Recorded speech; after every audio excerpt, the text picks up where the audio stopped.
Yeah, no problem. This is interesting for me because you never played around where I was, so I had no visuals for who I was listening to ever, until YouTube. But right. so it's really interesting. But Well, it's funny yeah, too. Do a Google search on the Yeastie Girls, like an image search on the Yeastie Girls. All kinds of stuff comes up that's not us. yeah, exactly. Random groups of women. I'm like, I don't know those people. They're not us. Somebody decided they were the Yeastie Girls and put something up about it, and then it's like has this internet kind of life of its own or something. Yeah, I think there's like a zine or something going somewhere in Europe too. Maybe actually I think it might be called Overreaction, but it it comes up in Right. I think I might have heard about that actually. Yeah. So where did you grow up? I grew up in Ontario, Oh, Canada. okay. Yeah, so and I found your 7-inch in like the used bin at it I don't know whether it was shortly after it came out, but I know there was a radio show in one of the cities around here, and it was a punk radio show, but a lot of the Lookout stuff was not punk enough for them, so okay. I'd pick up lots of stuff in the used record bin. Hi. Hi. Good morning, everybody. Morning. Good afternoon from New York. Oh, good afternoon. How thrilling to see everybody. Hi. Nice to meet you, Colin. Nice to meet you. It's I was just telling Jane how interesting it is for me because until YouTube I was listening to your record or whatever, and I never really knew what any of you looked like. It was all kind of a long distance blind relationship kind of. It's so, but it always fascinated me. It always, your music or your raps always stood out from other stuff that I was listening to. So it was amazing. I think it's safe to say we're pretty original. Yeah. I mean, in the punk scene. I think in the punk scene especially. Yeah. I never know what to call it. Is it our music? Is it our rap? Is it our words? You know. Yeah, there's this whole debate going on the internet and YouTube comments of like younger people saying, no, this it's what do they call it? It's slam poetry. It's slam poetry. That's what it is. And it's like, it wasn't really. That wasn't a thing. I don't think that was even a thing in 1987. Some people decided it's slam poetry. Never heard of it. I think it might have been in certain circles, like it might have been a thing already, but it's not people who were around then who were saying it. It's people who more recently discovered slam poetry who are then applying that lens to where we were. I mean, because it doesn't really fit in, people don't know what to make of it, so they're just trying to find a label for it, but there really isn't, because we came out of the punk scene, but it wasn't punk music, but it was a punk vibe. It was punk. Punk inspired for sure. Yeah. Well, safe to say we were all punks. Yeah, I mean, like from a distance, you were it happened in one of those places that is now worshipped by punks around the globe, because Gilman Street did this, and that's where you guys, the birth of it kind of happened because you had that fertile ground to do it in too, I think. It wouldn't have happened a lot of other places, I think. Right. Hmm. Are we Trying to see in what the paper- interview now, by the way, or are we just chatting No, before the we interview? weren't. But Because I I feel think like there's once some- we start talking about all this stuff, we might as well be doing it in the interview. Yeah, that's what I was thinking too. But Yeah. like, I and want to see your wallpaper and I want to see your books. Wait. Sorry. um No, it's Yes, okay. I can do it with my phone. okay. So, It's all happening. Thank you. all right. What is that? Now you're worried about being judged. I know. I'm like, Yeah. I see direct too action there. Is embarrassing? that what I'm reading? Pardon? Direct action. Is there one called Dir- direct action? Direct action, yeah. That's Okay, cool. okay. Thumbs up for direct action. I don't know the book, but the concept. Oh. So okay, let's Sorry about that's that. good. No, That was- that's Sorry fine. about kind of Um, a detour. yeah, so I'm gonna go by a lot of what I already sent you, and just kind of see where it goes from there. Because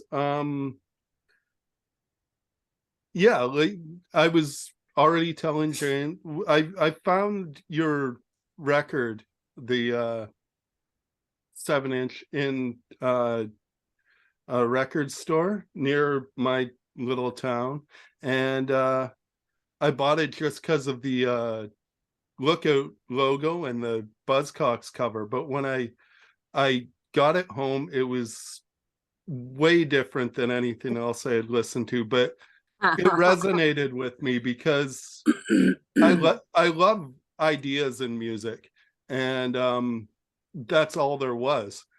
I mean, there was no guitar solos to get in the way, or make it more palatable. And so I kind of know this story from reading about it on your website, but I want to find out about how it got started. How did you start? I know you leaped up before Crimshrine set, but can you tell me the story of how you started? Yeah. Jane, you want to start with that? I was going to suggest that you start, Cammie. But you tell it well. Well, I think that the story starts with Jane because Jane came up with the name. I don't know, what was the circumstances that you came up with the name originally? I don't know. I came up with the name and then it was just kind of percolating in my head, and then it came to life connecting with you guys at that show at Gilman, which was wasn't that like a 2-day barbecue basketball tournament show? I think it felt of like July. 2 days. It felt I like think 2 days, so, but it was yeah. one whole day, vegan barbecue, whatever, a million bands. I think it was vegan and meat, right? Because wasn't it like the vegan team and the meat team played off in the basketball? Plus, you got to know for the Oh my basketball God. for the basketball tournament at Gilman, basketball at Gilman used. Do you know what 4-square balls are? Like they're super bouncy rubber balls. The red rubber, yeah. But they're really bouncy. So that's what we used. So no one would get hurt because the basketball hoop was inside the club. So it was like where everybody was like hanging out and moshing. So that was the ball that was used. And so people would come thinking they knew how to play basketball, and they'd be like, shooting these hoops, and it just bounces right off because, Yeah. like totally I different. don't So, even remember any of that part. yeah. At Well, so all. what's cool about that and how that connects to the Yeastie Girlz is just the vibe at Gilman, right? Which was about mindfuck. Didn't we have a mindfuck committee? I think we had a Mhm. committee that was like explicitly to like get people out of their like ruts or whatever, like get people out of whatever modes that they were in the punk scene, right? And create something different. So I think the Yeastie Girlz, it definitely wasn't an accident that the Yeastie Girlz came out of that, right? It came out of this environment where that was encouraged. Like it was encouraged to do different things. I used to hand out carrots at the shows, like randomly. I was like, go buy a bag of organic carrots and like hand out carrots to people, and people would just be munching on carrots. It was like totally random, but it was also totally acceptable to be totally random. And it developed a culture of goofy punks. So the pits, not always, I mean, there were some intense pits, but when the goofy punks were in force, it was like the silliest mosh pits you've ever seen, with like people cuddling, like suddenly everyone would lie down and cuddle, or, you know, funny walks, or, I mean, it was just, it was a really cool environment for creativity. And that's what we came out of, was this place where it was okay to be yourself and be weird, and like be even weird by punk standards, you know what I mean? Like we were not cool. We were nerds. We were punk nerds, and we were having fun. And so out of that, I think that sort of is the fertile ground for the Yeastie Girlz to happen. So Jane brings this name to this, we were all at this show, and by all I mean me, Joyce, and Jane, because Kate comes in later. And Jane and I, this is my memory, and also all of our memories are bad, but we pieced together. Very bad, very bad. But we've managed to piece together stuff that one person remembers, the other one doesn't. And I remember this as me and Jane standing there, and she says, we should start a band called the Yeastie Girlz. And we were having a discussion probably about yeast infections, because that's what you do.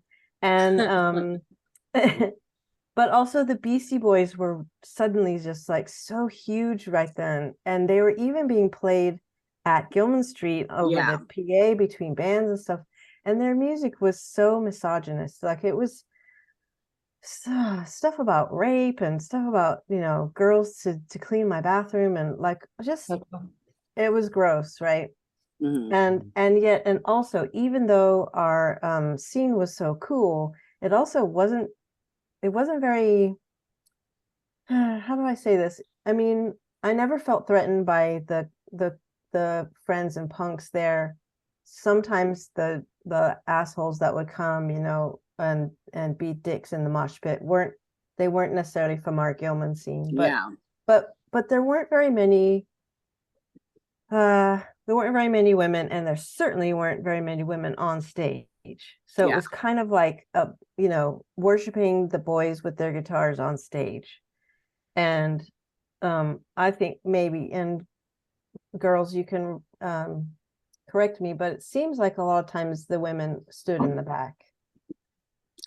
Yeah, for many reasons, you know, but certainly because a lot of the times that mosh pit was kind of scary. So I don't think it stopped you, Joyce, did it? Maybe a little bit, but no, yeah. I enjoyed the mosh pit, but it was definitely macho. Yeah, depending on the bands, I think. Yeah, depending on the bands, but also I just want to say, like, that scene that Cammie described so beautifully of like nerdy punk and goofy pit and all of that. I mean, that was very intentional, because Gilman came out of a reaction to a very harder than hard scene with a lot of skinheads, including a lot of fascist skinheads and a lot of violence. And so Gilman was a reaction to that, right? But so here's the thing, that scene, that goofy scene, was still a male dominated goofy scene. There was a male goofy energy that really dominated, which doesn't mean women weren't, you know, welcome to do goofy stuff. Like I handed out carrots or whatever, you know, like we could do stuff, but the energy was definitely this like very much teenage boys, you know, who didn't know what to do with their energy and were basically like scared of girls, or like, you know, didn't know how to interact with girls or whatever. So there was like a vibe of that. And I'm not saying it was everyone, but it was just a sort of general energy was very much boy energy, even though it wasn't a macho energy necessarily most of the time, right? But there was still a very gendered element to it. So I think that was, and then I think like also, you know, Cammie was saying around the Beastie Boys. So the name came out of that. And then I think a certain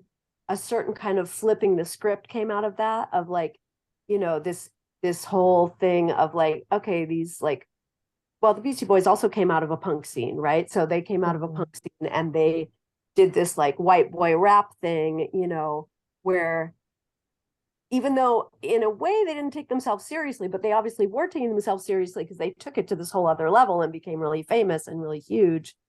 And so we were kind of saying like, that's bullshit, right? And we're making fun of that. At the same time, we were reacting to the thing in the punk scene. So I think both things were kind of happening simultaneously, that, you know, the whole rap thing of like, you know, there's a rap thing of like, oh yeah, I'm so tough and I'm so this and I'm so that, like a arrogance, right? That is, you know, sort of naturally a part of a lot of rap stuff. And the Beastie Boys kind of took that and played with it, you know, in a weird way. And we were like, all right, let's flip that and have it, you know, women doing that, but like with, you know, whatever we think is going to gross people out, you know. So it was like a reaction. Yeah, totally. It was like a reaction to my dick's so big.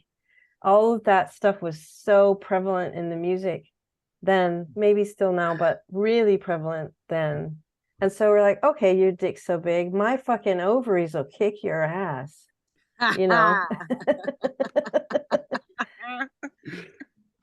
But getting back to the story, so then we laughed, Jane and I laughed about the name Yeastie Girlz. And then she runs off and sits in a corner and writes an actual song right there and then at this show.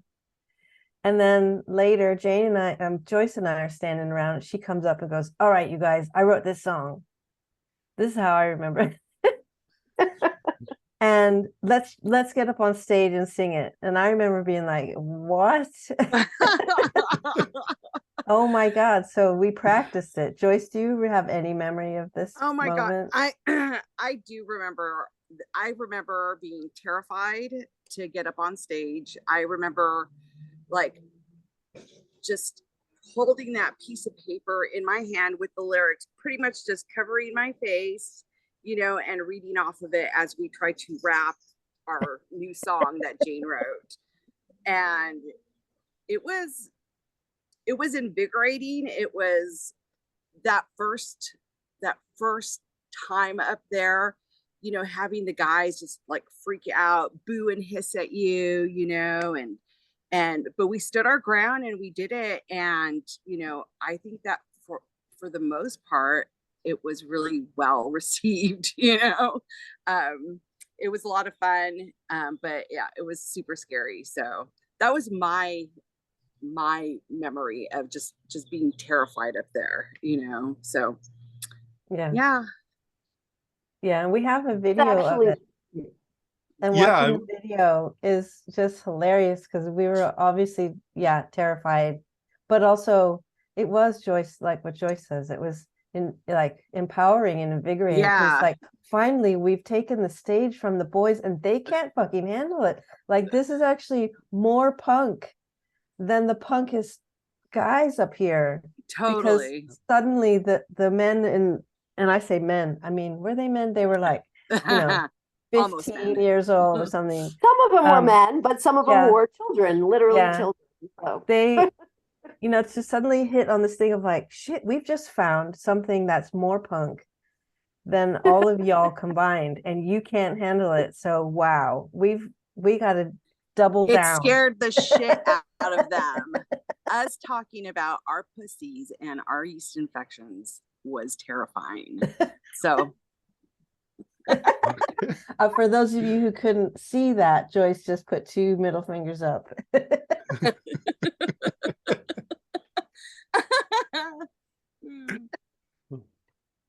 Too fun. So that's our origin story. Okay. Wow. The myth. And okay, there's a couple things right in that like you were talking about how scary it was to get up there and the reaction, and that you scared the audience in a way, just because of the content of the songs. And I've heard, especially on that Yeastie Girlz versus the Mentors, which I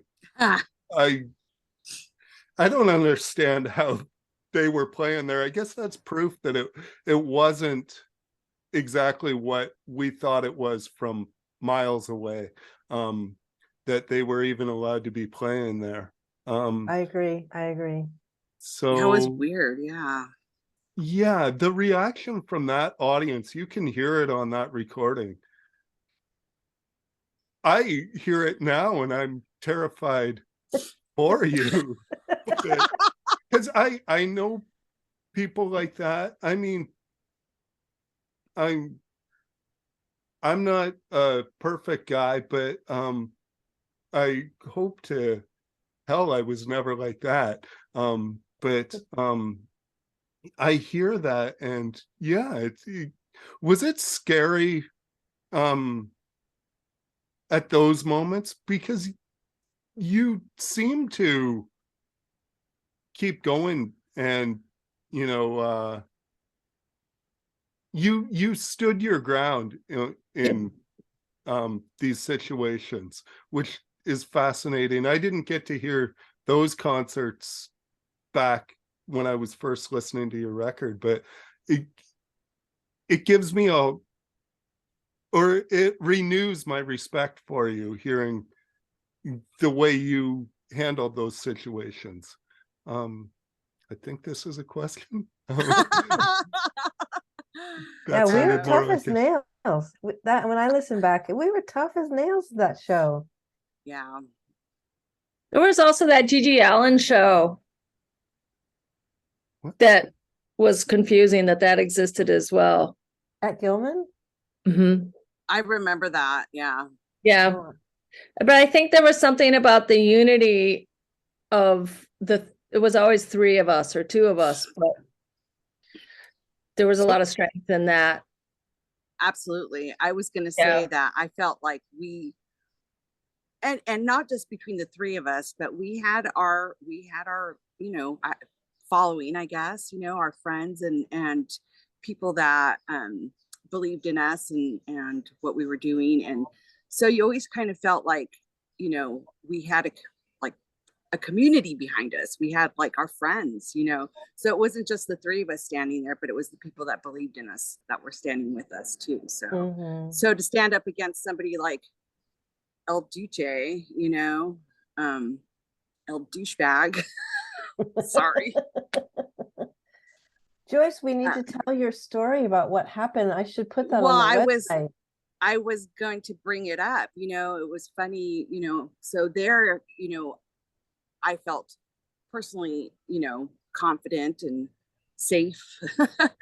But, fast forward a few years, and I ran into him at a bar that we used to go to.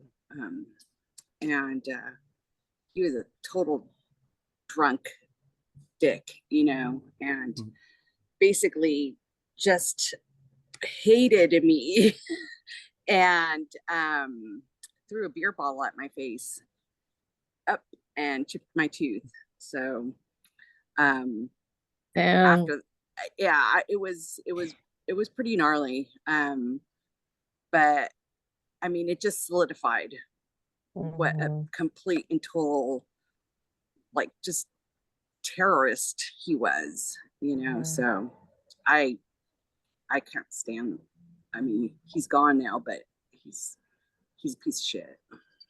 Did he remember you as a Yeastie Girl then when he threw that at you? I believe that's what it was. Yeah. So, Wow. Yeah. Oh well. Wow. And sorry that happened to you. That's yeah. But I mean, that would be one of the more extreme things that have happened. I mean, they used to happen at shows out in Germany when Kate and I and Cammie and I would go and do a few shows here and there.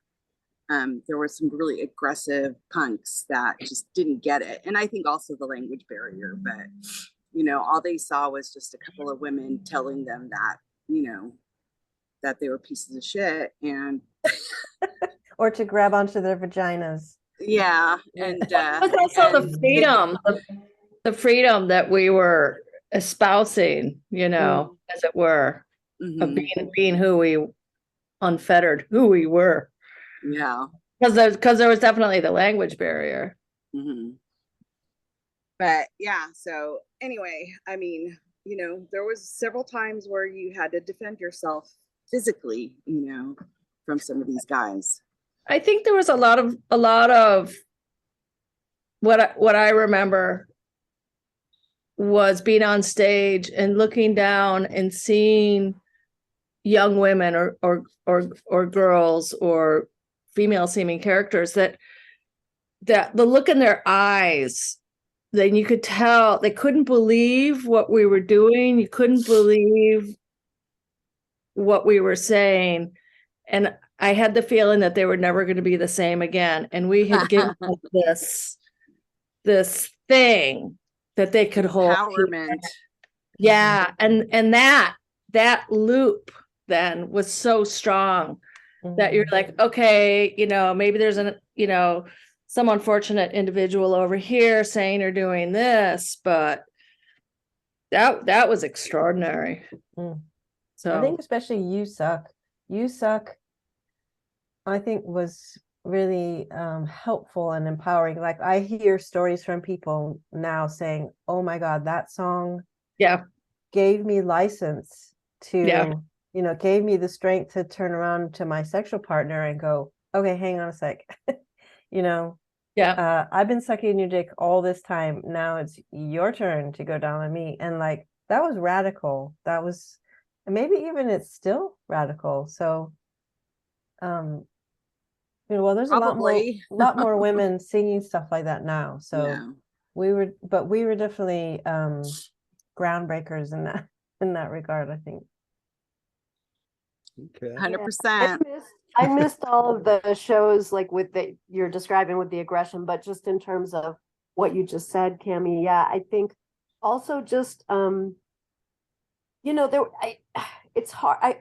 It's different now, right? But like at that moment that we emerged, it really was taboo, even just for women among themselves, to talk about periods. And I mean, even just like basic stuff that is not taboo anymore. Like, now there's like whole campaigns at universities to stock menstrual products in the bathrooms for free. That did not exist. Like people were not, everything was secret. You were like, oh, for sure. Yeah. Or whatever. Oh my God. I mean, it was a very like, I don't know if it was because of the Reagan era or what, but there was like this whole puritanical thing in the 80s. And it was just not done to talk about bodily functions and especially female bodily functions. And so I think that was also just very like, I mean, it was shocking to people, but it definitely like broke down, I think some barriers around that for people. Yeah. And I don't think it was just the like Reagan era. Because I think that was more international, because even where I was growing up, I've heard stories from friends that are similar to that. They can relate to that. And I just don't know politically if it was, because I feel like in the 70s, there was this whole movement for women to learn about their bodies. There was the book Our Bodies Ourselves, the late 60s and the early 70s.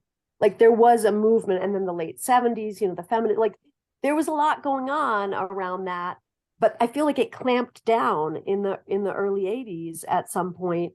And so, which is not to say that that the movement in the 70s was perfect, but I feel like, because for example, when we started doing our Yeastie Girlz thing, we met this woman who she was the one who actually interviewed us for Maximumrocknroll, who had been a sort of feminist sex educator in the 70s.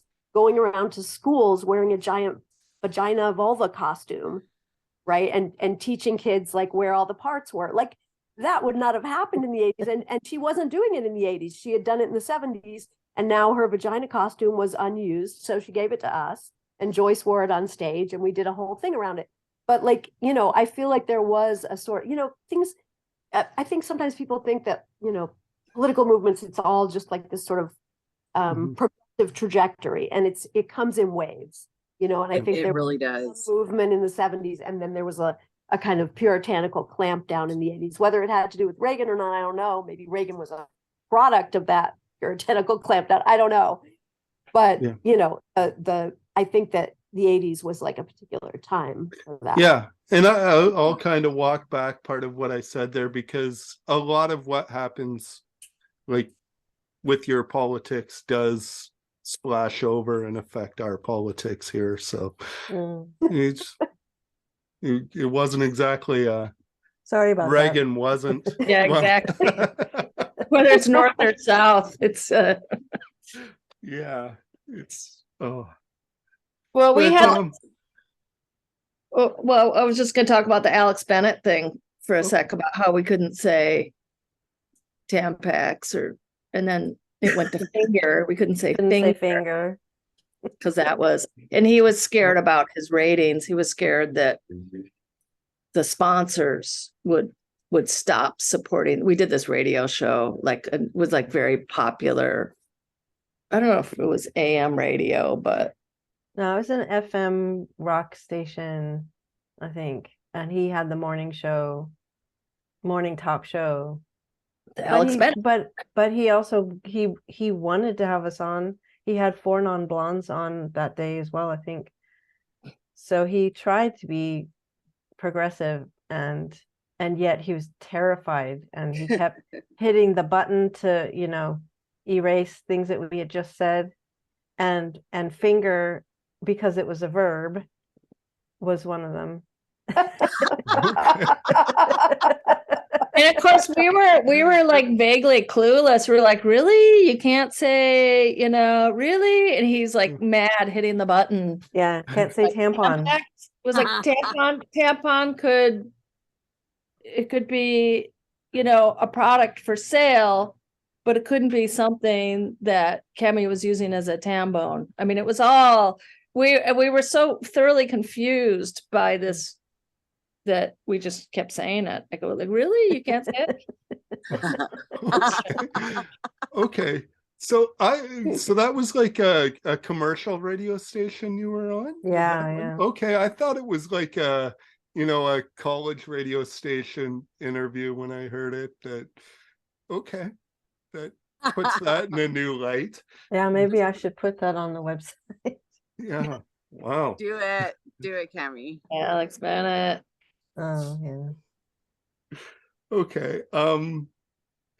And you've talked about this a little bit, but as you started performing away from the Gilman scene, did the reactions, and we've already established, I guess, that the Gilman scene wasn't all it was cracked up to be in some ways, but was the reaction more, I don't know what the right word would be, was there more of the kind of sexism leveled at you? Like I read the story of, was it Fresno you went to play that got in the was there more of that sort of reaction as you moved away from your home scene, or Fresno was an extreme example, I think. I don't remember ever getting that kind of response. Do you guys I don't know if Fresno is sort of like a California farming town, and so going out there, was it with MDC? No, it was Capital Punishment. Capital Punishment. But Dave from MDC came with us. I think he ran the car. Oh, that's Okay, right. yeah. Yeah. Down there, because I remember driving. That my main memory from that is driving back, because everybody else fell asleep, and I was driving back, and Dave MDC was trying to keep me awake by just rambling on and on and on and on about himself. And I love the guy. He's a lovely, sweet person, and he was a huge Yeastie Girlz fan. But Yeah. I was dying. I was like, I am gonna fall asleep on Interstate 5 right now. And then we got pulled over by the cops, and I got a speeding ticket. I was doing 75 with the what do you call the autopilot thing? Oh, yeah. 75, and I got a speeding ticket. Anyway, That's hilarious. my memory. It has nothing to do with anything that happened at the show. But I just wanted to say that we didn't actually, I mean, except for Cammie and Joyce and Kate in various combinations doing stuff in Europe, like these little tours in Europe, we didn't do like we didn't do a national tour of the Yeastie Girlz. So it's not like there's a huge body of shows within the US to kind of compare to Gilman Street, right? It was like a few scattered shows. There wasn't like a tour, except for, like I said, the ones in Europe. So which then was different, because then there was the language barrier, and there's, you know, all kinds of stuff with that. So yeah, I think it's hard to compare. Yeah, we played a lot of shows in the Bay Area, which is a bubble, really. It's not Fresno. And I think that we were pretty well received, except, so we should probably say to the people who don't know about what happened in Fresno, it was a lot of angry men, I'd say. And they were there for the punk rock, and we get up on stage, and they just could not handle it, and they were throwing stuff at us. It was the day that I learned how to play music on a tampon applicator, so of course I brought that out, and then I was throwing tampons at people, and man, they just were angry men. We should have been like, you know how in the, this is so stupid, but in the Blues Brothers movie where they're playing behind a like chicken wire, that's what we should have been doing, playing behind chicken wire. And then we played a show at the Julia Morgan Theater, which is, I mean, that was probably the most mature audience we've ever played to. Like, and they're all sitting in seats. Yeah. And we opened for Jello Biafra, who was doing spoken word. So it was all people who'd come there to hear Jello talk about himself, you know,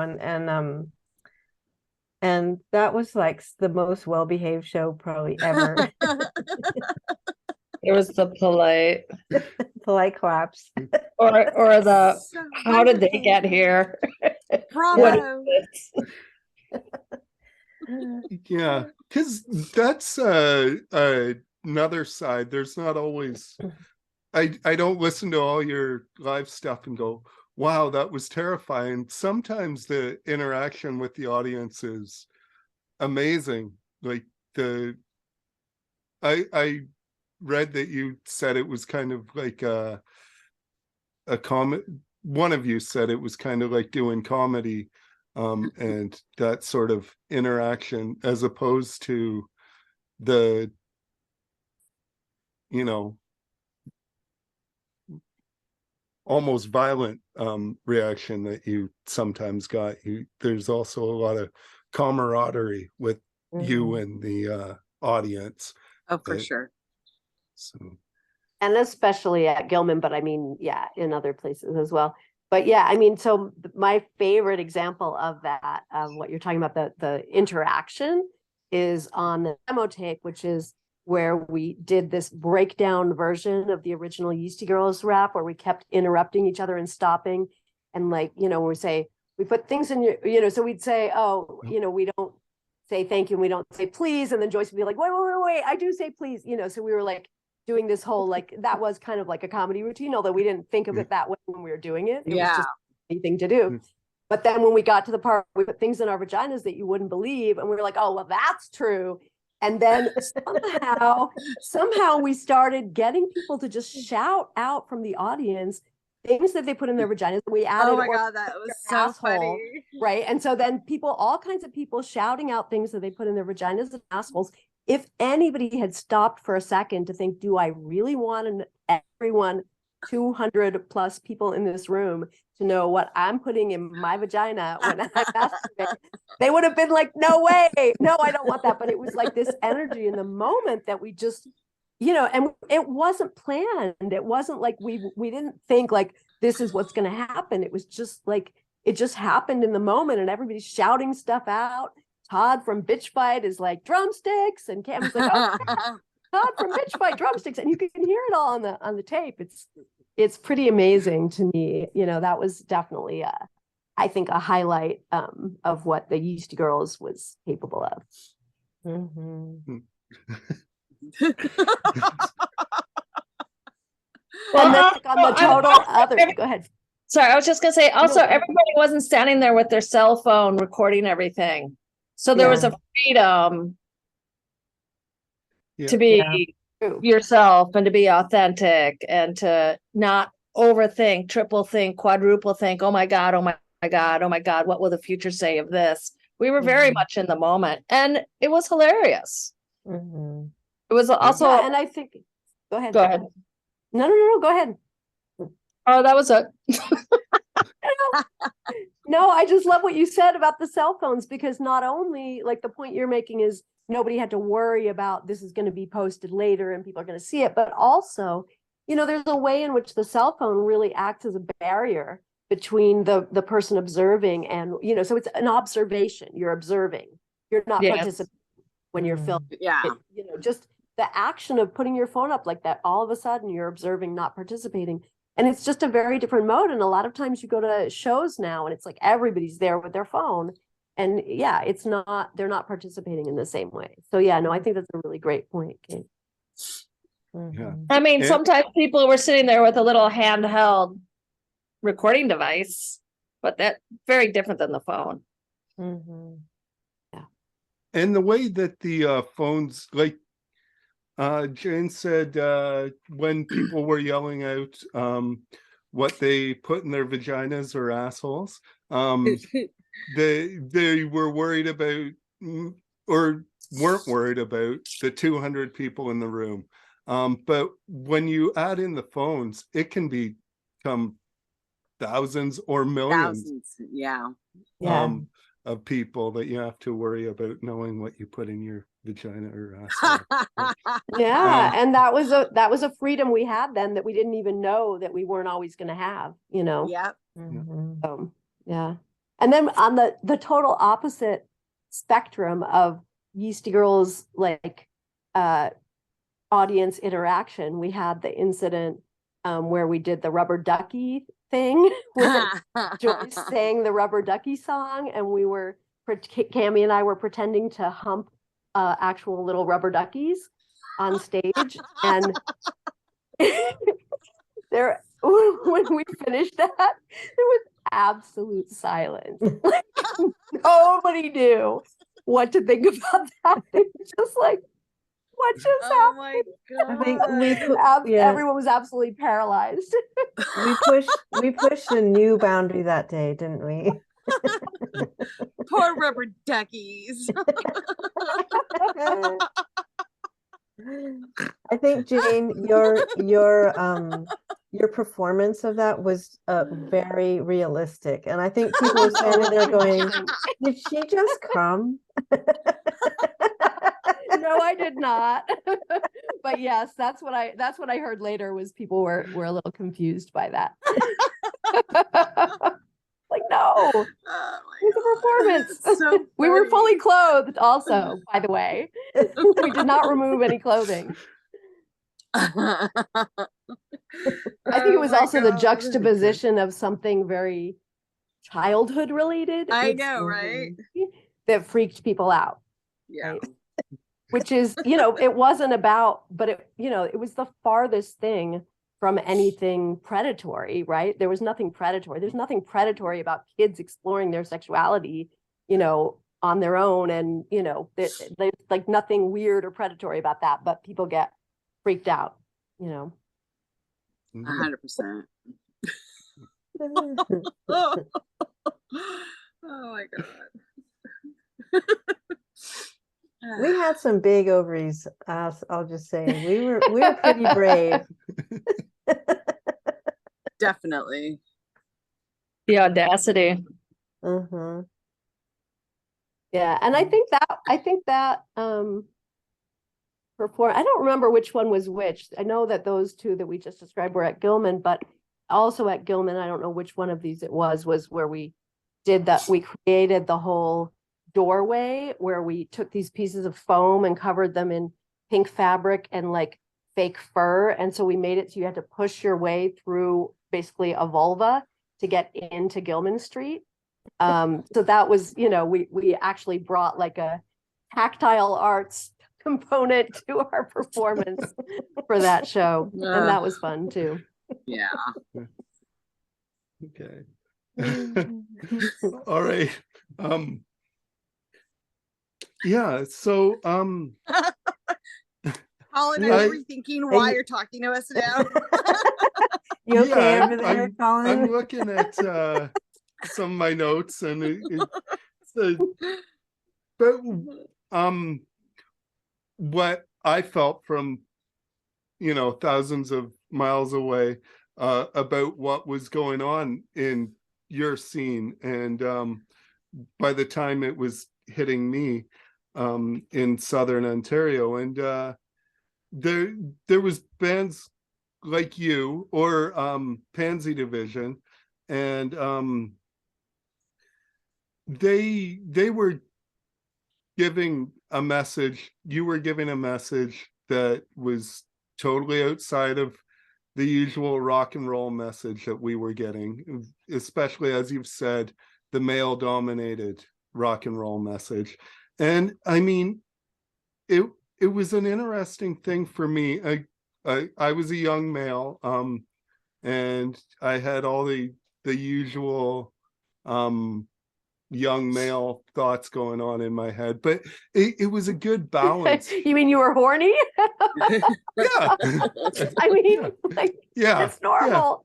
yeah, exactly. But it was a good balance. It was a way I was being introduced to other ideas that a lot of guys especially like guys on the farms around here and all that, we're not really maybe getting introduced to. They might have been in some way or another, but I definitely had these other ideas being introduced to me.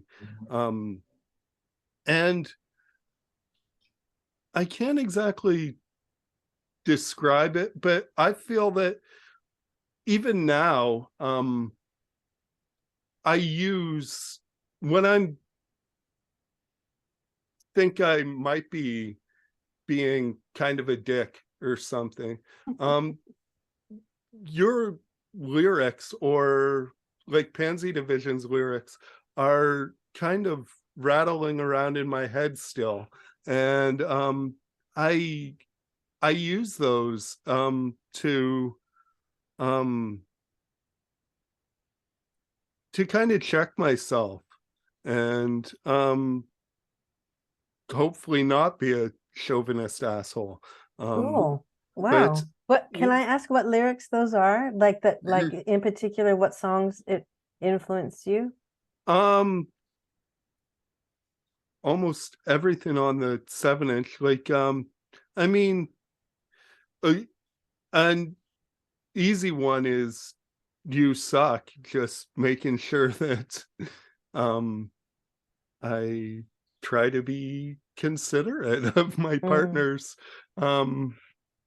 feelings and stuff and actions during those moments in my life. But doing great. You're doing great. You're brave. You're standing at the plate. I'm just thinking I'm going to be editing this later and putting it into. You don't get to edit that out. No, sorry. It's okay to admit that you have sex. Because I already worded it in a way that my partner probably The cell won't be. phone. It's the cell phone. Yeah. But yeah, all of your lyrics are something that have kind of, buried themselves in my psyche over the years. And I just try to remember things like that I've collected. I mean, your lyrics are in with all these things from all these books I'm always reading too. And it's just different ideas that I think help, I hope, make me a better person. And you've affected me positively that way. Well, I think that is Thank you for probably that. one of the biggest compliments, huh, girls? Yeah. Yeah. I mean, Absolutely. that's really cool, and thanks. Mhm. To have that kind of an impact on No, you and in your life, and I mean, like I can't even think of like making decisions or actions, and sitting there going, what would Ozzy do, or what would What would You the know? Yeastie Girls say? what would the Yeah. Girls say? So that's huge. okay. And in with that, I was wondering then how have those ideas and the ideas in your songs aged with you? Do you still stand behind all of them? Is there any you kind of regret now, or just Aside from the rubber ducky thing, probably not. Yeah. I don't even regret that. What are you talking about? I mean, I would say I don't have any regrets about what we did, but like if I were writing the songs again, there's a lot that I would do differently, because I've just Mhm. a different sort of consciousness and awareness. And also we're in a different time, and Yeah. other people in the world have a different consciousness and awareness. Like I think there's a lot of stuff I would do differently, but there's nothing where I can say like, oh, that was terrible that we did that, we shouldn't have done that. And I don't have those kind of regrets. I mean, there's stuff like, it's interesting to hear people's perspective now. I've heard some people say like questioning whether the "you suck" lyrics are like sort of promoting a coercive attitude, like on the part of like women trying to coerce their partners. And I was like, oh, you could read it that way. Like I can see how you could read it that way, right? It's like "you suck" is a command, right?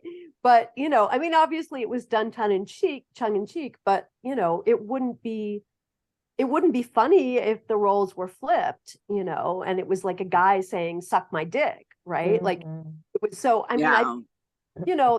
there's definitely like legit things that you can question now about our lyrics then, but it came out of a particular time and place, and yeah, so yeah, I don't have regrets about it, but I think some of it now would need extra explanation or would need changes in the lyrics, or if I were writing it now, I would write stuff differently, personally. I think some of the stuff really stands, like 100%. yeah, and wouldn't need any changes, but some of it definitely, like I could see. But yeah, no regrets. There's some stuff like Duke Majan say, like, well, Duke Majan, Yeah, nobody knows who he is.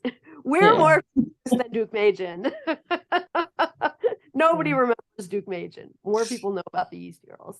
Yeah, but that song actually it's called "Get Your Hands Off My Body," and unfortunately those lyrics, except for the Duke Major thing, unfortunately those lyrics are very relevant today because of the abortion laws. And we're singing about abortion laws, which back then we were singing against this law that he was trying to pass about that a minor couldn't get an abortion without consent from their parents. And we Right. were outraged by that. And if only that was our only complaint nowadays, Right. Yeah. that song Yeah. needs to be completely redone now. But yeah, too bad we're still fighting that fight. Mhm. Yeah. And even And it seems like it's, you know, when we were talking earlier about the 80s and the Reagan era, and you know, how Puritan things seemed back then, I just feel like it's 10 times worse now in the US, you know, and definitely it, it's reawakened, you know, I think also what we stand for, and there's been talk about rewriting the Get Your Hands Off My Body to kind of you know, be more in tune with what's going on today. And A new so anthem. what's that? A new Yeastie Girlz anthem. Yep. Mm-hmm. Well, what's funny about that though is there's these two things happening, right? Politically, the right is really trying to clamp down women's rights. And on the other side, in media and like music and stuff, people are singing about things that we only dreamed of back then. You have all these amazing female artists, especially, who don't hold back on talking about, you know, what they need sexually or being open about stuff. And there's I know this is minor, but like I've seen ads for menstrual products where they're actually pouring red liquid on it and not blue liquid, like Yeah. back in the day, you know, blue, why are you pouring blue liquid on a you know, pad? Maxi pad. Yeah. And so like there are some steps forward that we can point to now and say, okay, there's some openness now that we didn't have then. And that's amazing. And like the younger generations, the younger fans that we have now, they seem to be way more educated on sexual issues, gender issues,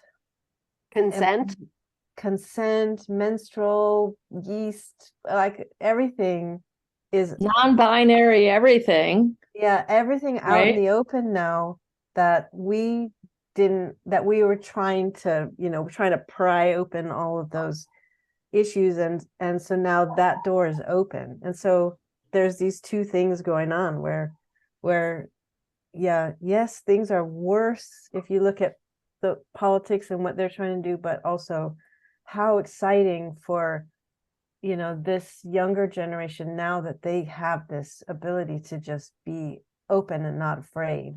Yeah. Yeah, there's like a whole website that teaches women how to masturbate. Mm-hmm. Like it's a whole thing, right? I'm like, that didn't exist. No You know, way. I mean, we didn't have websites really, but you know, like that, just the concept of it was so alien. Female masturbation was not talked about. I think that's, I mean, Kate, that was Kate's song. I think it's one of our best songs, Fuck Yourself. You know, and I mean, it was so important, you know, to talk about women masturbating. Like, women didn't talk about that. Yeah. And a lot of women didn't even do it, which is why we needed to write the song. Yeah. Yeah. Encouragement. I think in some ways, some of the stuff was very obvious to us. It was like, well, of course, you know, or we didn't, I don't know if it was our age or the place or the time or sort of the bubble of the Bay Area, but I think we had a certain fearlessness. Definitely. That was, I don't know, maybe it was our personalities as well, Yeah. but there was just an extraordinary mix that, yeah. I definitely think it was our personalities and the combination of our personalities, you know. I think Yeah. all of us are fearless as individuals, and together we're like extra fearless. Yeah. And we had the vagina costume. And we weren't scared to use it. That's right. Now, there was one time where Jane went, well, I think it was Jane went to the like a clinic, a women's clinic, Free clinic. in free clinic Berkeley in- free clinic. and they gave her these plastic speculums that gynecologists use to, when you're having a gynae exam. And what we wanted to do was hand them out at our show so that to encourage the women at the show to look inside their own vaginas, to look at their cervix, like how many people have seen their own cervixes, and it's just this sort of like mysterious stuff down there. And so I think we did a demo on stage of how to use it. We did. We had a giant life-size doll. I don't remember where the doll came from. Yeah. It's a giant life-size doll. We called her Vagina May. I think this is a demo tape too, but like because you can't see it, you can only hear it, so it's kind of mysterious what's going on. Mhm. But we put her on stage, and then because when they I had asked them for the speculum to distribute at the show, and they said only if you teach people how to use it, because we don't want people like hurting themselves using it wrong. So that was why we had to do the demo on stage. And so like Cammie does this sort of like running like thing, or maybe, I don't know, we all together were doing this thing, and it's like, and then you turn it and you like pull the thing, and Cammie's like, and just like, and then and the doll, we actually like stuck it inside the doll, and like and there was like the stuffing was coming out, so we pretended like that was yeast. We're like, oh look, yeast coming out. This is my memory of it. It's a very visual memory. Yeah. But yeah, and then we handed speculums out to people. I think we only had about 10 of them, but it was what we had. And that's, that stuff is like, again, going back to some of that stuff, this women's self-exam movement, that was in the 70s. So this was like a sort of bringing that back, but in the punk scene, and in a moment when it wasn't really being done by anyone. Mhm. And the first time you see it, it's a shock. Mhm. Just saying. Oh, you mean see your own cervix? Yeah. Yeah. You're like, whoa, all right. Yeah. What do we got here?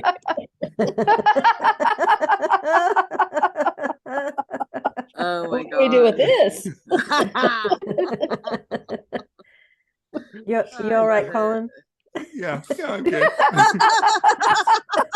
Another day in the life of the Yeasties.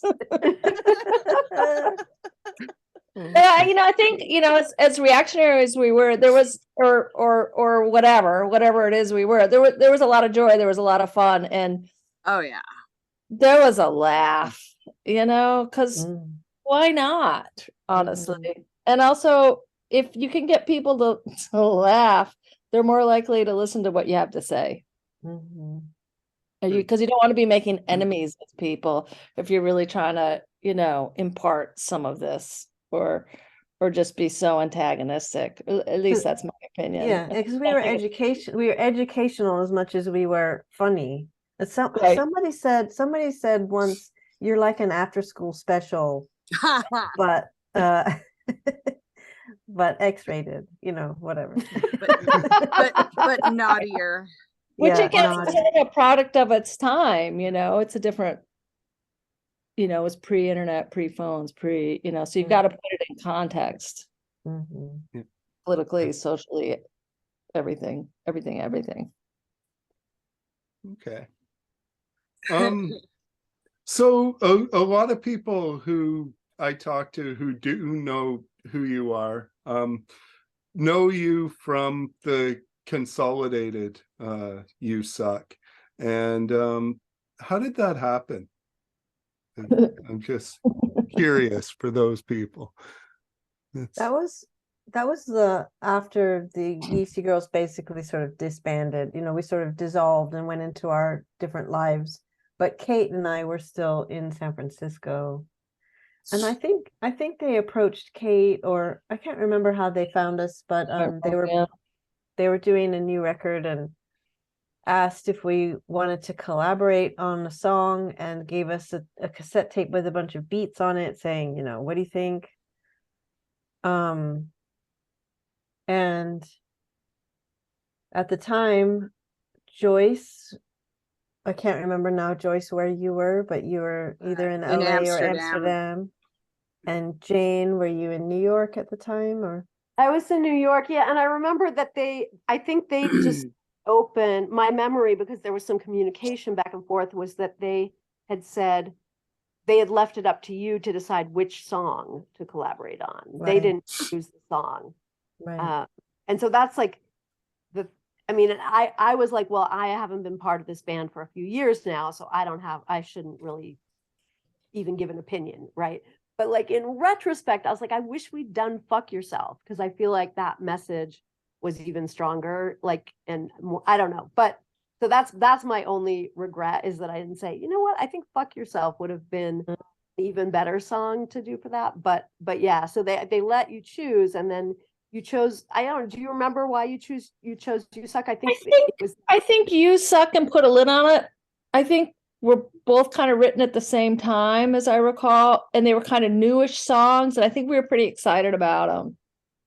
Again, memory, but Maybe, they were and maybe good also it because had the a good group had been- rhythm, yeah. you know, because Yeah. not all of our rhythms were Right. necessarily applicable to a beat.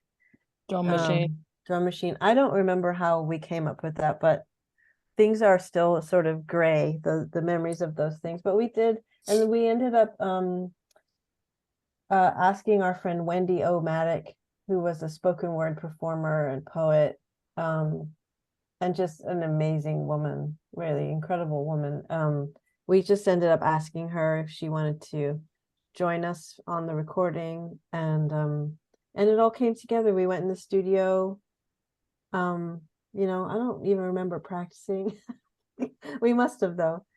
You must have, because you must have practiced, because it's Okay, Yeah. so I you so didn't I fuck it up remember- and I remember going to the studio, you may want to edit this out, and seeing the guys with their books. They had these books on feminism they were reading, Right. Yeah. preparation of our arrival. And I remember Cammie and I were like, whoa. the guys from Consolidated. Yeah. And Oh my That's God, hilarious. We thought it was That is fucking awesome. funny that they were trying to bone up on what might be happening. Well, and I don't but know we also, included this. I don't know You were going to quiz them in the middle of the recording session. That's so they were. funny. I mean, they were progressive guys. They weren't just like some. We wouldn't have done it. I we mean, wouldn't. But also, at the time I was a stripper, and I was working at the Lusty Lady Theater as a stripper. And we go in there, and yes, they're all like ready with their feminist responses. And then when I told him what I do for a living, I can't remember which guy it was. He was so judgmental and could not put the pieces together of, okay. And I think he even wrote a song about it later called No Answer for a Dancer. Well, either that or he had already written. I don't know the timeline, but I remember when I heard that song, I was like, oh, I think I know where this came from. wow. That is fascinating. I just remembered, and again, like I said, I wasn't there dealing with Consolidated, but there was some back and forth. Like you contacted me, Cammie, about this thing and asked if it was okay, since I was part of writing the song. And then I remember you saying, I think, that because Consolidated stuff was also like heavy and political, that you thought it would be great to do You Suck as a sort of like a rebellion against that, almost a rebellion against orthodoxy, like sort of political orthodoxy. It was like this song that wasn't political in the way that they normally are. It was a different kind of message. So I think there was. I will say during the editing of that song, they didn't want to include the chat that we did and all of the chat. They wanted to cut it off before we said, "You asshole, you dick." They didn't want that on there. And for some reason, I got really like, nope, that's in there.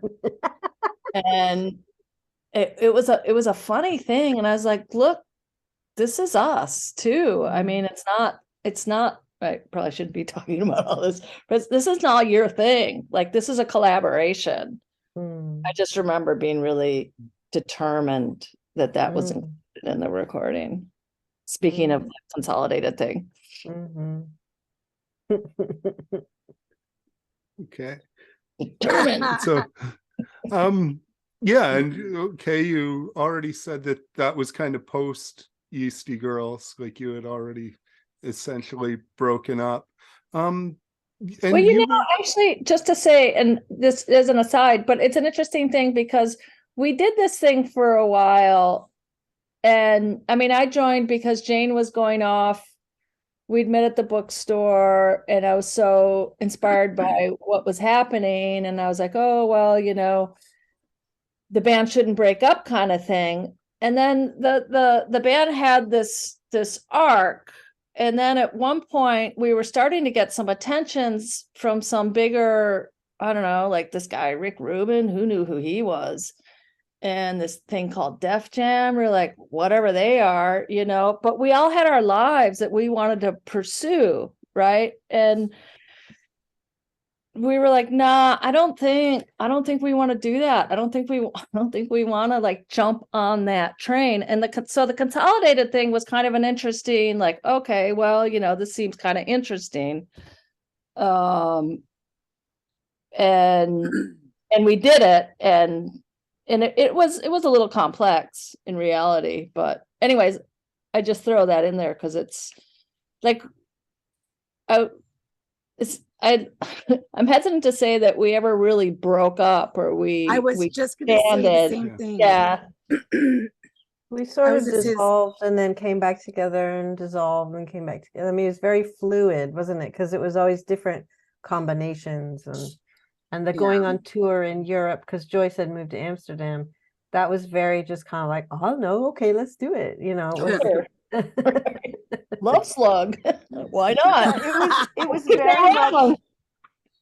It was very much not, I mean, and I sort of dropped out of things pretty early on, but it was very much not like we are a band. And like, I mean, there wasn't like regular practices the way when you're in a band, you're like practicing regularly or whatever. There weren't like band meetings and, like it wasn't, it didn't have the structure necessarily. And so I think that allowed it to have that flexibility. It's like, whoever is a Yeastie Girl in this moment can go out and be a Yeastie Girl. And it's fine. And it had that kind of looseness to it.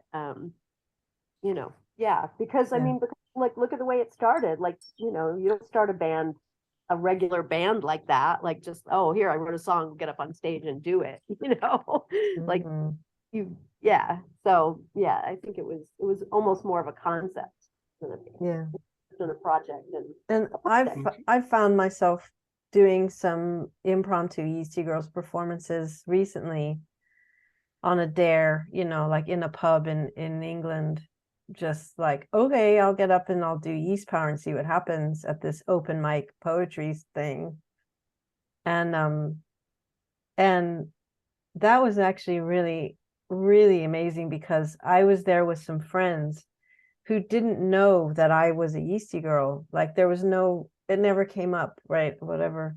And I just, on a kind of drunken dare, I went up and did Yeast Power and came back and my friends were open mouthed like, oh my God, I heard You Suck in a dance club when I was young, and that song completely changed me and influenced me. And I had no idea that was you, That's so cool.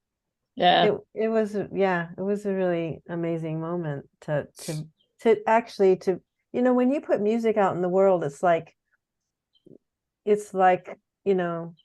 sending a child off. You don't know what lives they have out there, and a song has so many lives with the way that it influences people. And so we only now are, we get these stories occasionally of like what you're saying, Colin. That's incredible. And we get fan mail sometimes and people on the internet saying, oh my gosh, your song changed me. And that is like to have that as something that you did in your life that's major goal. Yeah, positivity. Mm. And I think, I mean, the consolidated collaboration definitely had a wider reach because it was in all the dance clubs. It was an international dance club hit. It wasn't, it was on some radio stations, but not many because of the lyrics, obviously. But it was definitely in dance clubs, and including in Latin America, in Europe, like all over. All over. And I mean, I just found out, apparently Kate knew this before, but I just found out that Aerosmith, like for a year and a half of their touring, played that song, like they played that recording as the intro to their set. Like that's the song that's playing right before they come. They were warming up the audience with Little You Suck for a year and a half. So like you still find these comments. Like, does anybody know what that really crass song was that was playing like right before Aerosmith's set in like 1998 or whatever? You know. Oh my God. So weird. Like, yeah, that was the Yeastie Girlz with Consolidated. Wow. Yeah. That's super weird. Yeah. I mean, this we never aspired to any of that. No. You know? Yeah. Okay. But this might be a good time to talk about what's happening now, which is that suddenly there's this whole new generation of people who've discovered the Yeastie Girlz because our songs were sampled by a guy called Brad in TV Girl, and he sampled our music and then put it up on all the streaming services, and it went viral. And so it's got our voices in probably 50% of the song. 57%. 50. Okay, yeah. Jane figured it out. 57% of the song is our voices, our words. And he put it up there without crediting us. And once we found out about the song going viral, which Jane just sort of discovered one day, and then of course we contacted him going, what the fuck? But you know, once we discovered that, we've been on this campaign to let people know, hey, that was us. That's not this guy called Brad, TV Girl. Those voices are us. The context of that song is not that's not who we are or who we were.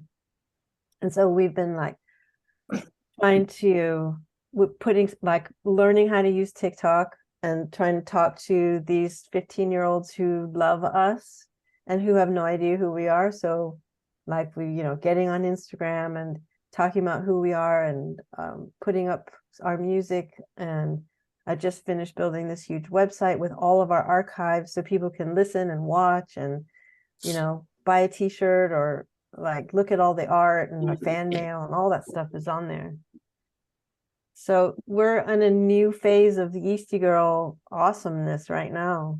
That website is awesome, and it is yeastiegirlz.com, and Yeastie is YEASTIE, girls GIRLZ, yeastiegirlz.com. Thanks, Jane. No substitutes. Yeah, it is an awesome website. I've been spending a lot of time there since you it just went live recently. Like, but how did that? Didn't Brad ask? He was asking and promised to get back to you. But he never did.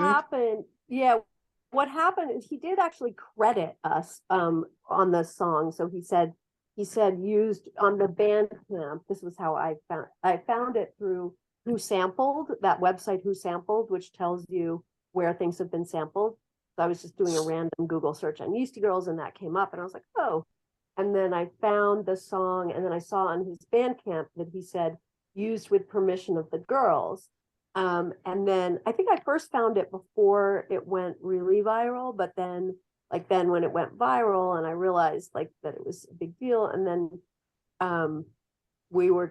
I asked him, I'm like, what do you mean you had permission? Like, you didn't talk to me. I don't know what you're talking about. So he sent us these screenshots of a communication that he had with Cammie back in 2014.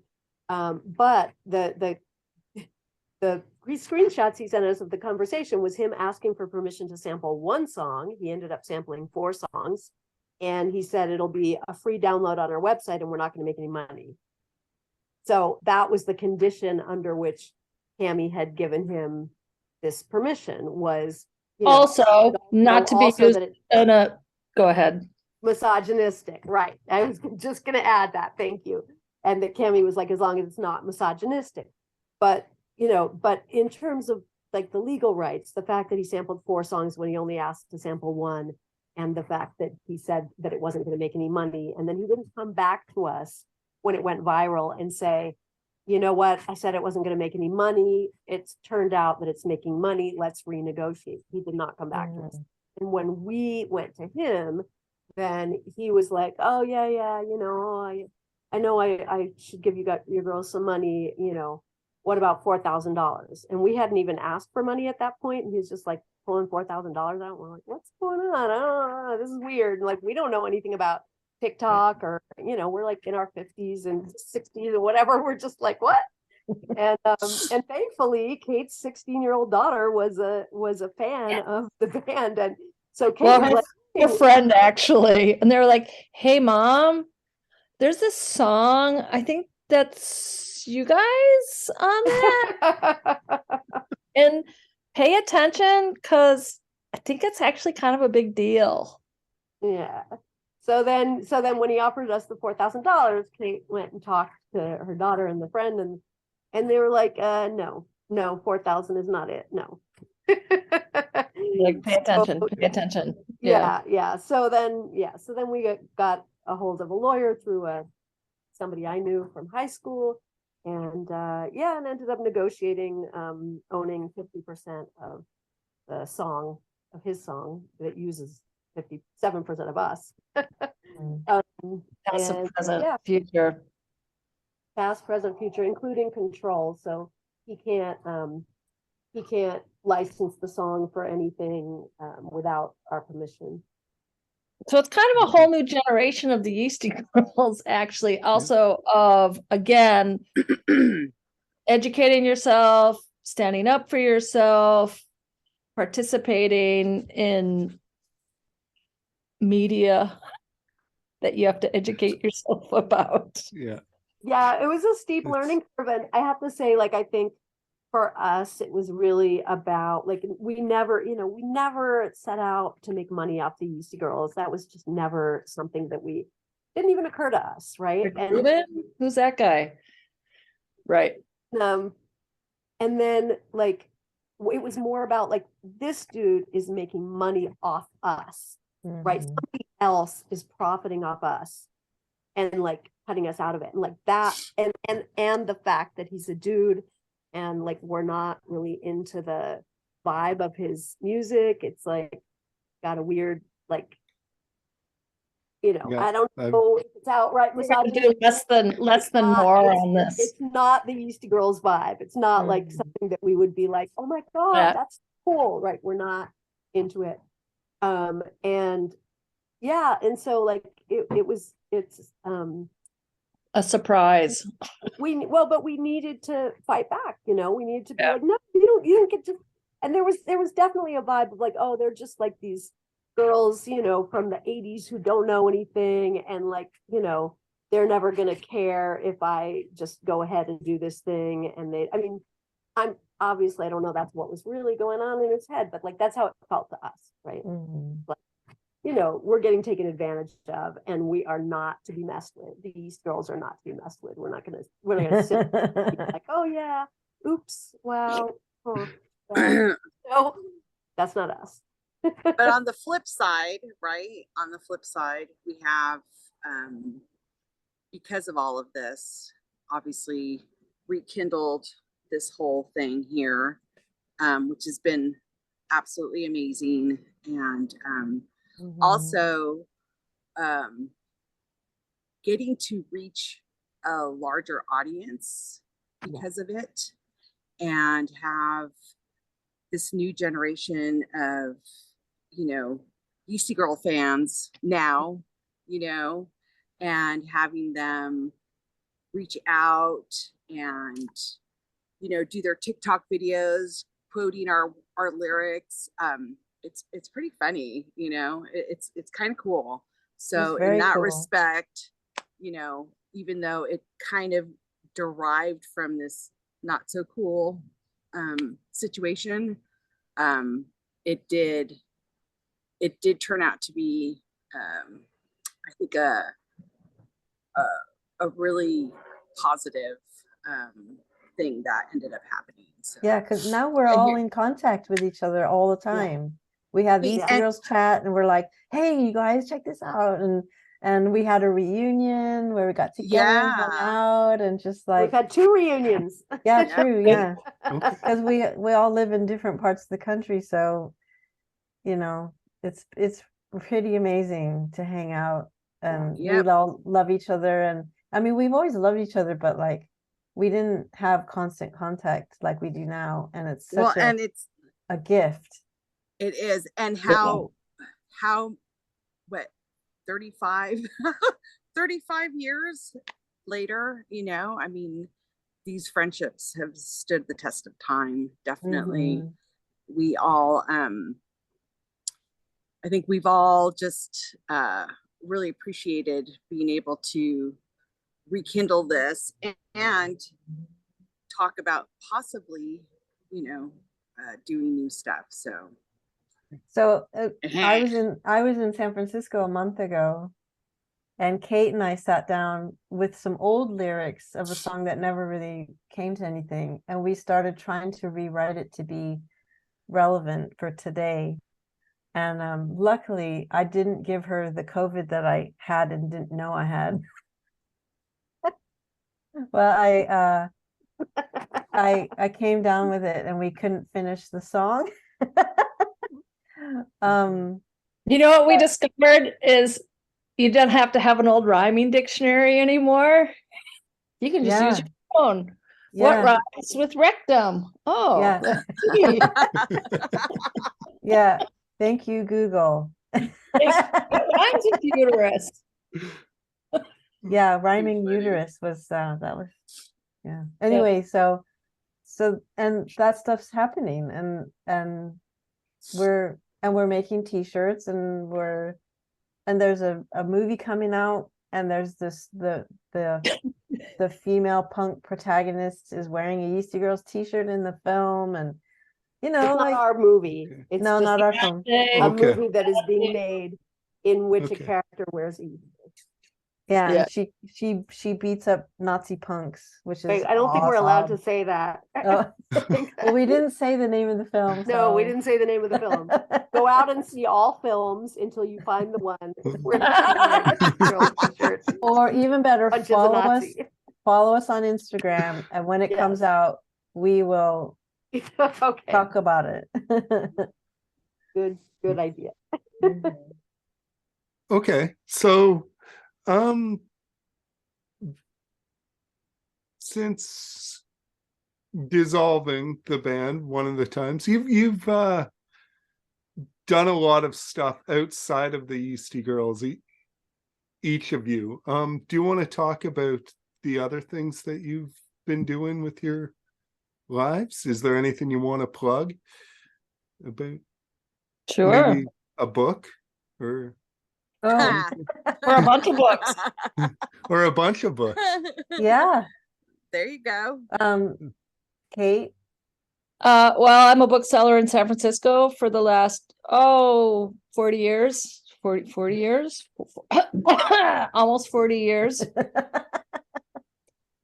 The last standing bookshop is Dog-Eared Books on Valencia Street. We just turned 30. Woohoo! And I'm a painter. Yeah, great. And that's a lot of my story. Animal rights activist. Okay. Long time. Cammie, I give you the torch. It's funny when you asked what we've been doing, I didn't even think about my book. I was going to make you talk about it if you didn't. Well, the thing is, I'm not good at promoting with self-promotion, so I'm glad you Oh, it's mentioned it. awful. But when I was a stripper at the Lusty Lady, I'm a photographer. So being a photographer has been kind of the main thing that I've done in my life and career, and, you know, keeping myself alive and stuff. But at that time in the early 90s, I was going through university, getting my degree in photojournalism and working as a stripper to pay my way through. And I started to photograph my customers at the strip club with permission, with consent. And so you get these photographs of the men looking at me and me looking at them. And so it's a kind of unusual view of the sex industry. And so I've had these negatives, I've had shows, and you know, I'm kind of known for this body of work. But I finally sat down during COVID, wrote the story, got a publisher, published this book in 2021 called $5 for 3 minutes. And it's published by Void, and it's got all my photos of my interactions with my customers. It's very graphic. They're all wanking and, you know, showing their buttholes and doing, you know, the things that they would do in the booth with me. And my writing is, you know, it's very much a piece of being part of being a Yeastie girl. Like I've never stopped being honest and open about stuff, you know, like whether it be having a yeast infection or being a stripper, or, you know, all of the experiences that came with that. And so yeah, the book is out. I'm having shows. I've got one coming up in Paris in November. I've got one coming up in Italy in March, and I've got another one in Portland, Oregon in July next year. So yeah, that's what I've been doing. And I raised a child. That was another, you know, small thing. And what do you And have around your neck, Cammie? oh shit, yeah. See, I'm so bad. I make jewelry. I make jewelry, and that's, you can find that at unmuteddesigns.com. Thank you, Kate, for that. Okay. Beautiful jewelry. Beautiful. Thank you. James. Jane, what have you been doing? I don't really have anything to promote. But you've been doing a lot in the past 35 years. Yeah, I'd say. but we don't have 8 hours to listen to me talk a memoir here. So yeah, I mean, right now I teach as an adjunct at Queens College, City University of New York. I teach labor studies, and I am really active in the union, and active in a rank and file group within the union. And I am, what else? Oh, and I play in a band. So I've actually been, like, I played in a band even before the Yeastie Girlz, before the Yeastie Girlz started. So I was playing bass, and then I played drums in a couple of bands as well, but I'm playing bass since 2008. I've been playing bass in a band called Wasipungo, which is a Latino immigrant hardcore band, based here in New York. And that band's been around since 1990 or 1989. But like I said, I've been playing bass with them since 2008. And yeah, we just had a little mini tour in Mexico. But yeah, I think that's about it for me. Okay. I mean, I co-authored a book on immigration back in 2017. Don't forget the book. Yeah. No, wait, the book. It's like back in 2017. 2017 feels like a long time ago now. Yeah. What's the name of that book? It's called The Politics of Immigration, Questions and Answers. Okay. It's basically like promotes open borders. What a Okay. crazy idea. Joyce? I have absolutely nothing to plug except for my butthole. No, just kidding. Why you laugh?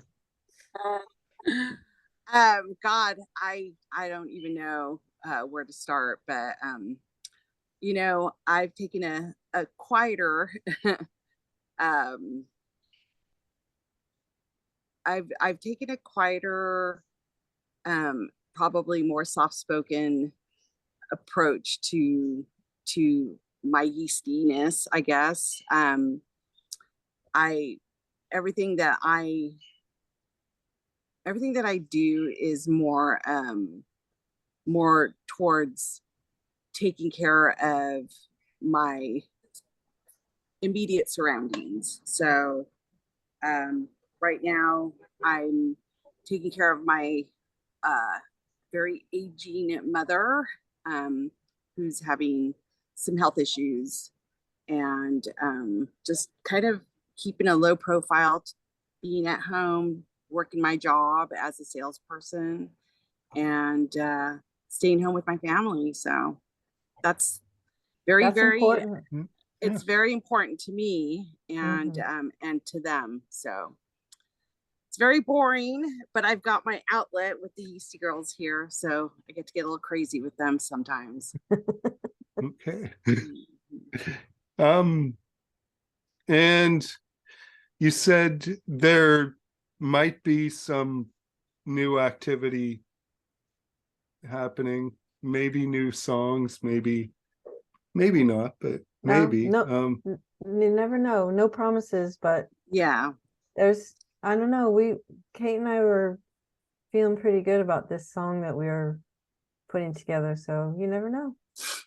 There's a lot to be said for working in person and the fact that we're in not 4 corners of the world, but 4 different cities. Mm-hmm. And Writing the stuff. reunions we've had have been very brief. So they Yeah. haven't been like, oh, we're all in the same city for a week and we can get together a few times and talk about this. So we're also, we're not on a timeline necessarily. Like there's no time pressure. So we're not like, oh my God, we gotta like get something out now. It's like we can kind of let things happen in a more natural flow, and just kind of see what happens without pressuring ourselves. Yeah, let it roll out talk about it.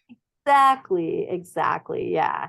Instead of being like, like we talked about like, oh, do we want to do a reunion show? And then we're like, oh, let's think about that before we jump into it. Like we want to take things kind of slowly and thoughtfully and yeah, organically, like Joyce said. So you haven't been thinking, oh, we'd like to do a reunion tour of Ontario, Canada? Is that an invitation? I'm looking at the wallpaper again. I'm trying to see what the situation is. We just got one Well, fan letter from someone in Ontario. So maybe there's like maybe that's a good place to start our next tour. We got the one fan and we've got you following it. It's a Two very fans. sweet fan letter too. It was very But sweet. Kate, don't say the name of who it is, because I think that's I love the decorated envelope. I just want to say, because there are like these stickers on it that are really nice. yeah. Nice. We used to get lots of fan mail because people would buy our demo tape and they would send us money in the mail and they would write us letters and like draw pictures and send us weird things and we'd send them weird things back. And Kate decided that it's time to revamp that idea, and she got a PO box, and we like, here we are, these 50 something 60 something year old women getting on TikTok talking to 15-year-olds going, send us snail mail. Like asking people to write us actual letters on actual paper. And man, we were so excited when we got our first one the other day, and it was this person from Ontario. So woohoo, Okay. Ontario representing. Yeah. Yeah. Maybe you're And gonna have to. Yeah, come visit. I'm hoping that we can do something like, I mean, so this is the thing is like, we're open to different ideas, right? So I was like, well, maybe we can do like a TikTok video where we're reading this letter because this letter is so cool. And we can like, use these letters as a way to reach out to other people. So I don't know, we're coming up with ideas. We're not necessarily going to pursue all our ideas, but we can share ideas with each other. And yeah. There's been some great ideas. I want to say the idea of potential collaborations. Of course, every idea we have is like opening a huge can of worms. Like, well, exactly how would that work? And what would be the right way to do that? And what would So we're rife with ideas. We got ideas. It's kind of like they say, you sit in a big chair and you wait for the big idea. Well, wait, we got We've got soup of lots. ideas. Yeah, but we're also all pretty busy with our lives too. So Right. Yeah. Sounds good. Did you have questions? Did you have any questions for us?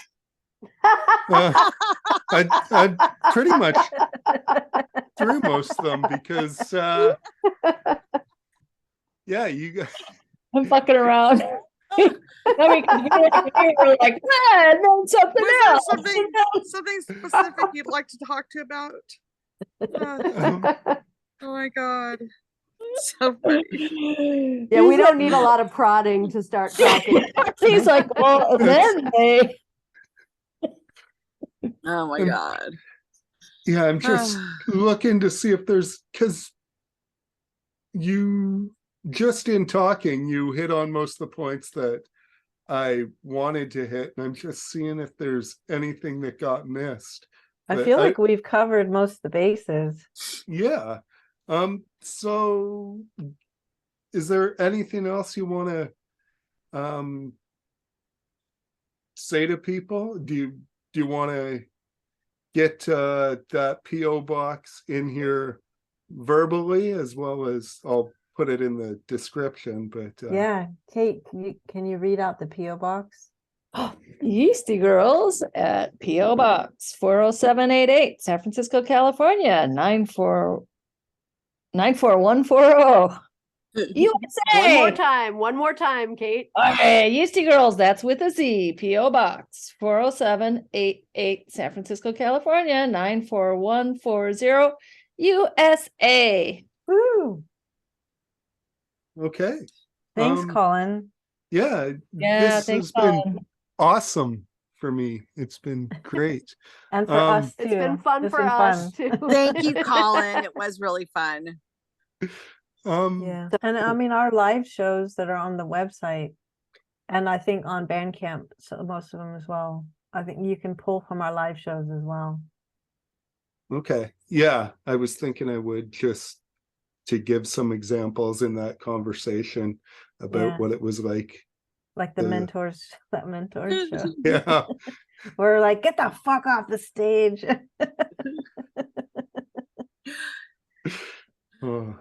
Oh my God. Yeah, that's some, listening to that, it's some crazy stuff. Yeah. that even happened. Do you do anything with the video? You don't post the video, do you? Not usually. I haven't been. I've been working on just maybe using it for promo, like taking small bits, but it's an audio podcast, so I usually stick to just the audio.